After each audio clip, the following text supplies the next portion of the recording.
Power station शहर के आसपास हजारों घरों को बिजली कैसे प्रदान करते हैं? वे विशाल बैटरियों का उपयोग तो नहीं करते हैं। वे ऐसा एक विशाल टरबाइन को घुमा कर करते हैं। और ऐसे टरबाइन को घुमाने के लिए कुछ पावर स्टेशन बहुत गर्म भाप का उपयोग करते हैं जो टरबाइनों पर बहती है और उन्हें घुमाती है। या हो सकता है कि हम गिरते पानी की ऊर्जा का उपयोग करें। या एक और उदाहरण यह हो सकता है कि हम इन्हें विशाल पवन चक्कियों के अंदर फिट कर दें और हवा को हमारे लिए काम करने दें। जिस भी तरीके को आप चुने, यहां सिर्फ हम एक विशाल टरबाइन को घुमा रहे हैं। लेकिन किसी चीज को घुमाने से बिजली कैसे पैदा होती है, इलेक्ट्रिसिटी कैसे पैदा होती है? वैसे यह तकनीक विद्युत चुंबकीय प्रेरण पर आधारित है, इलेक्ट्रोमैग्नेटिक इंडक्शन पर आधारित है। इसे माइकल फैराडे ने 200 साल पहले खोजा था। आधारभूत विचार यह है कि यदि आप एक तार लेते हैं और उसे एक चुंबकीय क्षेत्र के अंदर ऊपर या नीचे घुमाते हैं तो यह एक विद्युत धारा उत्पन्न करता है। तो हमें बस इतना करना है कि इन विशाल टरबाइनों से एक तार के कुंडली को जोड़ देना है और उन्हें एक चुंबकीय क्षेत्र के अंदर रख देना है। जैसे ही टरबाइन घूमता है, कुंडली घूमने लगती है और तार चुंबकीय क्षेत्र के अंदर ऊपर नीचे हिलने लगते हैं। यह विद्युत धारा उत्पन्न करता है। और अब इसका उपयोग चीजों को रोशन करने के लिए किया जा सकता है। इन उपकरणों को विद्युत जनरेटर कहा जाता है, इलेक्ट्रिक जनरेटर्स कहा जाता है। ये घूर्णन या यांत्रिक ऊर्जा को विद्युत ऊर्जा में परिवर्तित करते हैं। तो आइए अब इन्हें विस्तार से समझते हैं।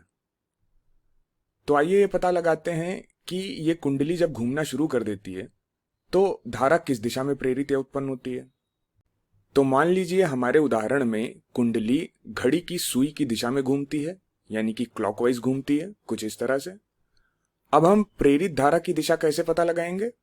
वैसे हमने पहले ही फ्लेमिंग के दाएं हाथ का जनरेटर नियम सीखा है, जो कहता है कि आप अपने दाएं हाथ की उंगलियों को इस तरह से फैलाएं कि वे एक दूसरे के लंबवत हों। फिर जो अंगूठा है वो तार की गति की दिशा को दर्शाता है, यानी वह दिशा जिसमें आप तार को धकेल रहे हैं। तर्जनी चुंबकीय क्षेत्र की दिशा को दर्शाती है, तो हमारी मध्यमा उंगली हमें धारा की दिशा देगी। तो हमें बस अपने दाएं हाथ को इस तरह से व्यवस्थित करना है कि अंगूठा और तर्जनी गति और चुंबकीय क्षेत्र की दिशा में इंगित करें, तो मध्यमा उंगली हमें धारा की दिशा देगी। तो आइए हम अपने दाएं हाथ के नियम का उपयोग गुलाबी तार पर करें जो ऊपर की ओर जा रहा है, जैसा कि आप देख सकते हैं, और नीले तार पर जो नीचे की ओर जा रहा है। तो ये एक अच्छा विचार होगा कि यदि आप पहले देख सकें कि क्या आप इसे खुद से कर सकते हैं, तो आगे बढ़ें और अपने दाएं हाथ का उपयोग करें और देखें कि क्या आप गुलाबी और नीले तार के लिए दिशा का पता लगा सकते हैं। ठीक है, यदि आपने कर लिया है तो आइए पहले गुलाबी तार से शुरू करें, क्योंकि गुलाबी तार ऊपर जा रहा है, अंगूठा ऊपर की ओर इंगित करना चाहिए। चुंबकीय क्षेत्र दाएं ओर है, इसलिए तर्जनी दाएं ओर इंगित करनी चाहिए। और यदि हम अपनी उंगलियों को इस तरह व्यवस्थित करें तो यह कुछ इस तरह से दिखेगा। चूंकि मध्यमा उंगली अंदर की ओर इंगित कर रही है, इसका मतलब है कि गुलाबी तार में धारा अंदर की ओर होनी चाहिए।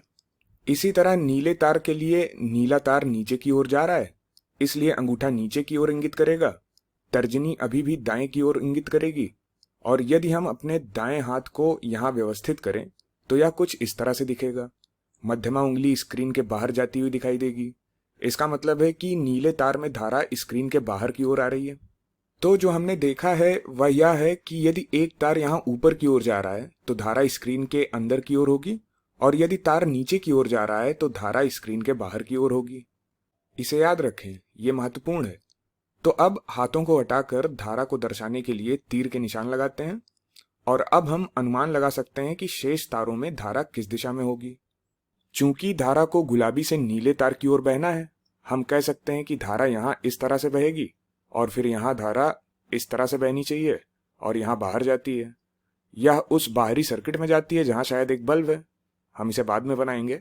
फिर धारा इस तरह वापस आती है और इस तरह से बहती है, और धारा इस तरह से बहती रहती है जब तक कुंडली घूमती रहती है। क्योंकि आप देख सकते हैं कि गुलाबी तार अभी भी ऊपर जा रहा है और नीला तार अभी भी नीचे आ रहा है, जब तक कि हम इस बिंदु पर नहीं पहुंच जाते। क्योंकि यहां से अब गुलाबी तार नीचे की ओर जाने लगता है और अब नीला तार ऊपर की ओर जाने लगता है। क्या आप देख सकते हैं? फिर से अगर मैं वापस जाऊं और फिर आऊं तो ध्यान दें कि गुलाबी तार नीचे आ रहा है और नीला तार ऊपर जा रहा है। इसका मतलब है कि अब गुलाबी तार में विद्युत धारा स्क्रीन के बाहर की ओर होनी चाहिए, क्योंकि हमने पहले ही अपने दाएं हाथ के नियम का उपयोग करके देख लिया था। जब तार नीचे जा रहा हो तो विद्युत धारा बाहर की ओर होनी चाहिए, और नीले तार में जो ऊपर जा रहा हो धारा अब अंदर की ओर होनी चाहिए। दूसरे शब्दों में धारा अब अपनी दिशा बदल लेगी। यह महत्वपूर्ण बात है। तो विद्युत धारा अपनी दिशा बदल लेती है। तो यहां पर हम दिशा बदल लेते हैं और इस तरह बहती रहती है जब तक कि फिर से गुलाबी तार बाईं ओर नहीं आ जाता, क्योंकि अब फिर से गुलाबी तार ऊपर जाने लगता है तथा नीला तार नीचे आने लगता है, और परिणाम स्वरूप गुलाबी तार में विद्युत धारा अंदर की ओर होगी और नीले तार में विद्युत धारा बाहर की ओर होगी। अब एक बार फिर विद्युत धारा अपनी दिशा बदल लेगी, यानी कि विद्युत धारा पलट जाएगी। तो हर बार जब हमारी कुंडली इस स्थिति में होती है जो चुंबकीय क्षेत्र के लंबवत होती है, हम देखेंगे कि विद्युत धारा की दिशा बदल जाती है। और इसलिए अगर आप पूरी एनिमेशन को देखें तो यहां कुछ इस तरीके से दिखता है। हर बार जब कुंडली इस स्थिति में आती है चुंबकीय क्षेत्र के लंबवत, विद्युत धारा की दिशा बदलती रहती है। अब बेशक एनिमेशन में मैं रुकता रह रहा हूं, मैं एनिमेशन को पॉज कर रहा हूं। जब मेरी कुंडली चुंबकीय क्षेत्र के लंबवत होती है तो मैं इसे रोक रहा हूं ताकि हम विद्युत धारा की दिशा बदलते हुए देख सकें। लेकिन वास्तविकता में कुंडली को लगातार धकेला जाएगा, कोई रुकावट नहीं आएगी, कोई झटके वाली गति नहीं होगी, जैसा कि हम यहाँ पे देख रहे हैं। अब अगला सवाल जो हमारे मन में आ सकता है वह यह है कि हम इस कुंडली को एक बाहरी परिपथ यानी कि सर्किट से कैसे जोड़ें, जैसे कि एक बल्ब से। वैसे हम इसे सीधे जोड़ सकते हैं। खैर, देखते हैं कि क्या होता है अगर हम सर्किट को सीधे जोड़ दें। तो सीधे जोड़ते हैं, विद्युत धारा बहेगी, कोई समस्या नहीं है। लेकिन जैसे ही कुंडली घूमना शुरू करती है, ध्यान दें कि तार मुड़ने, उलझने और घूमने लगते हैं। तो एक समस्या होगी। इससे बचने के लिए हम तारों को सीधे नहीं जोड़ेंगे, बल्कि हम ब्रश और स्लिप रिंग्स का उपयोग करेंगे। और यह कुछ इस तरह से दिखती है। तो मूल रूप से हमारे पास दो धातु के छल्ले हैं, एक गुलाबी और एक नीला। तो यहां मेरे चित्र से हो सकता है आप एक बात ना समझ पाए कि यहां प्रत्येक छल्ला एक तार से जुड़ा हुआ है। तो गुलाबी रिंग यानी कि गुलाबी छल्ला केवल बाएं तार से जुड़ा है और नीली रिंग केवल दाएं तार से जुड़ी है। और ये तार कार्बन ब्रश से जुड़े हैं जो संचालन भी करते हैं, और वे इन छल्लों को सिर्फ छू रहे हैं ताकि एक धातु का संपर्क बना रहे, लेकिन वे इनसे चिपके नहीं है। तो अभी एक संपर्क बना है, कनेक्शन बना हुआ है, सर्किट पूरा है, और परिणाम स्वरूप विद्युत धारा नीले रंग के रिंग से बाहर आती है, जैसा कि आप देख सकते हैं। इस तरफ बढ़ती है और धारा गुलाबी रिंग में प्रवेश करती है और इस तरह जाती है और यहां पहुंचती है। और जब कुंडली घूमना शुरू करती है, जैसा कि आप देख सकते हैं, छल्ले कुंडली के साथ घूमते हैं, लेकिन चूंकि ब्रश छल्लों से चिपके नहीं है, छल्ले बस ब्रश के बीच से फिसल जाते हैं, इसलिए इन्हें स्लिप रिंग्स कहा जाता है। ये स्लिप हो जाते हैं। परिणाम स्वरूप ब्रश नहीं घूमेंगे। इससे तार के मुड़ने और उलझने की समस्या हल हो जाती है और हर समय एक विद्युत संपर्क बना रहता है। अब जब हमारी कुंडली इस स्थिति में आती है तो हमने देखा है कि विद्युत धारा उलट जाती है। तो अब विद्युत धारा गुलाबी रिंग से बाहर आएगी, इस तरह से बल्ब से होकर अब नीले रंग में प्रवेश करेगी। तो हर आधे घूर्णन के बाद बल्ब से गुजर रही विद्युत धारा की दिशा भी उलट जाती है। मान लीजिए जब विद्युत धारा इस तरह से बह रही है तो बल्ब नीला चमकता है, इस तरह से, और जब विद्युत धारा उलट जाती है और इस तरह से बहता है तो बल्ब पीला चमकता है। और अब अगर आप पूरी एनिमेशन को देखें तो यह कुछ इस तरह दिखता है, और इस तरह हमने सफलतापूर्वक अपना जनरेटर बना लिया है। और देखने में जो दिलचस्प बात है वह यह है कि उस जनरेटर से प्राप्त धारा लगातार अपनी दिशा बदल रही है। ऐसी धारा को हम प्रत्यावर्ती धारा या फिर अल्टरनेटिंग करंट या संक्षेप में एसी कहते हैं। और यह थोड़ा अजीब लग सकता है, लेकिन यह पता चला है कि जब आप बिजली को लंबी दूरी पर प्रसारित करना चाहते हैं, जैसे कि पावर स्टेशन से आपके घरों तक, तो प्रत्यावर्ती धारा या फिर एसी की एक दिष्ट धारा यानी कि डीसी पर कुछ बड़े फायदे होते हैं।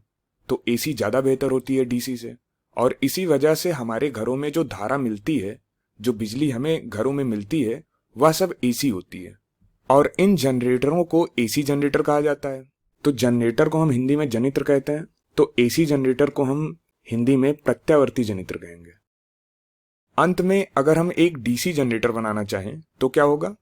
जहां हम नहीं चाहते कि धारा की दिशा बदले, हम चाहते हैं कि पूरे समय एक ही दिशा में बहती रहे, मान लीजिए कि इस दिशा में। तो ये हम कैसे करेंगे? वैसे इसे बनाने के लिए पहले इन छल्लों को हटाना होगा। ठीक है, इसे हटा देते हैं। अब यह सुनिश्चित करने के लिए कि धारा की दिशा एक ही रहे, हमें इन ब्रशों की आवश्यकता होगी ताकि ये हर आधे घूर्णन के बाद इन तारों के बीच संपर्क बदलते रहें। आइए देखें क्यों। तो अगर मैं चाहता हूं कि धारा इस तरह बहे, तो अभी इस स्थिति में मैं इस ब्रश को इस तार से जोड़ सकता हूं, यानी गुलाबी वाले हिस्से से, ताकि धारा इस तरह बहे और बाहर आए।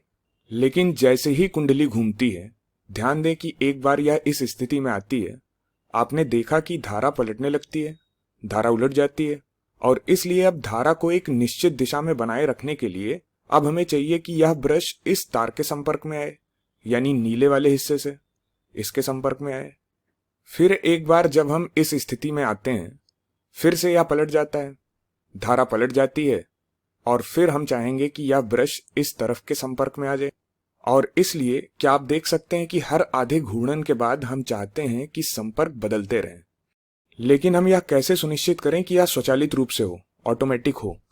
हम यह स्प्लिट रिंग्स यानी कि विभाजित छल्ले लगाकर कर सकते हैं। स्प्लिट रिंग्स, विभाजित छल्ले, जैसा कि नाम से ही पता चलता है कि एक ऐसे छल्ले हैं जो बीच में विभाजित होते हैं, जिससे दो आधे छल्ले बनते हैं जिनके बीच में कुछ गैप होता है। अब आइए देखें कि यह व्यवस्था कैसे हर आधे घूर्णन के बाद स्वचालित रूप से संपर्क बदलती है।